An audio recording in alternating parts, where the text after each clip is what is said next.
Here's a pair of Bose 700 headphones. I'm going to show you how to pair and connect these directly to a Pioneer 4K Xumo TV via Bluetooth. First thing is go to the Bluetooth settings on your TV. You can click on the gear icon, the settings icon in your remote. If not, you can just go to your home page, home screen, and then go to the little gear icon on the top. So I want to go ahead and go up there, and you can see right there.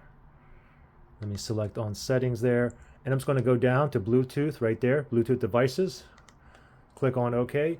And right now it's searching for available devices that are in pairing mode. So now we got to put this into pairing mode, okay? So let me put this into pairing mode. So it's currently on right now.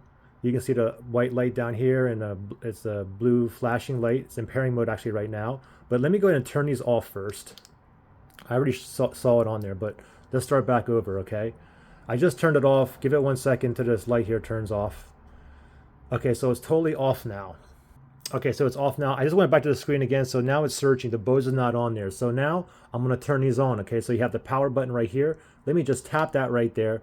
And then when you get a slow blue blinking light, you can see blue, blue, blue. It's in pairing mode, okay? And I can see it right there. So I'm going to grab my remote. Oh, it disappeared.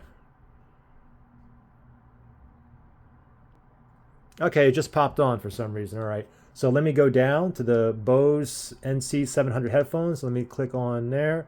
Click on pair. And give it 1 second here.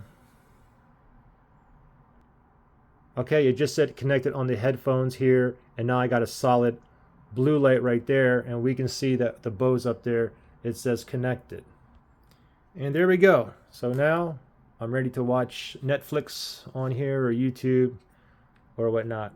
If you guys had issues putting it in pairing mode or connecting, you can always reset these as well. Look in the link below. I'll show you how to reset these if you guys had issues connecting, okay?